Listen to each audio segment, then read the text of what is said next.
Day 27 in our race to 100, 1 hour recovery run.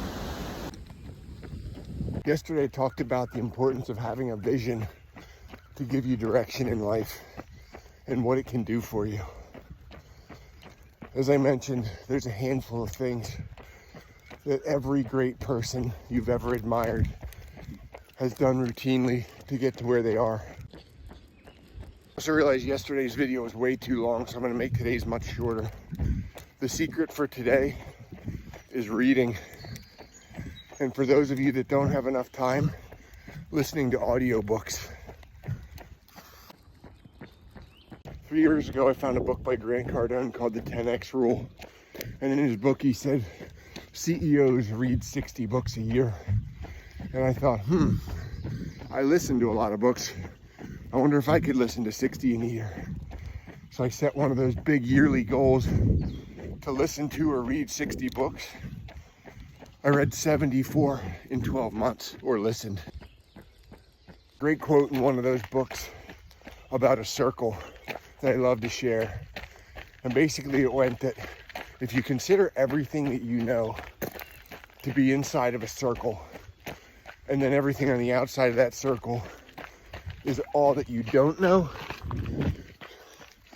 then when you think about it, the more that you know, the more that circle gets bigger, the more that you realize that you don't know. This is where you start to break down your ego. Since that time, about 3 years have now gone by, or 2.5. I'm at 190 books that I've read or listened to. And in this journey, my mind has been blown. And I've started to appreciate what enlightenment really means.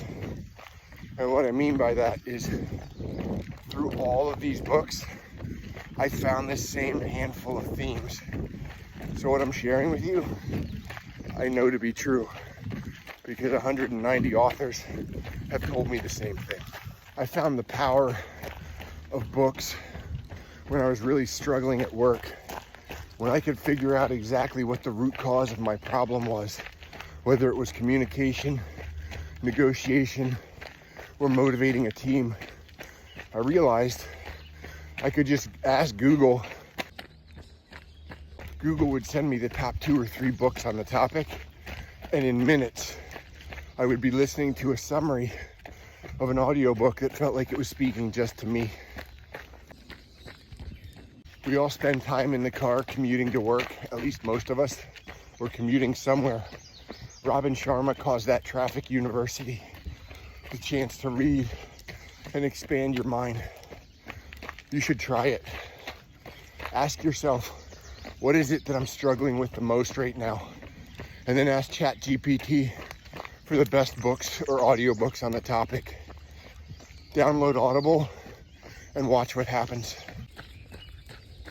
Could your race to 100 be listening to or reading 100 books? Or listening to and reading a single book for 10 minutes every day for 100 days?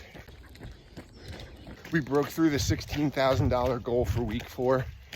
We're at about $16,750 starting week 5.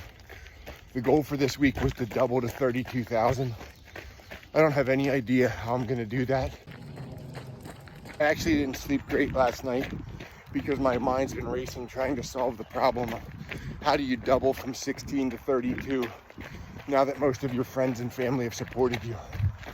This is why I set the goal, because I knew there was no way to get there on my own, and success would only come through the power of others. I do want to end with sharing a story of something that happened on Friday, because I find these little nuggets come along the way that inspire and motivate me. I met a woman from Calgary, Canada named Beverly. In her life, Beverly has fostered over 100 children, along with raising 4 of her own.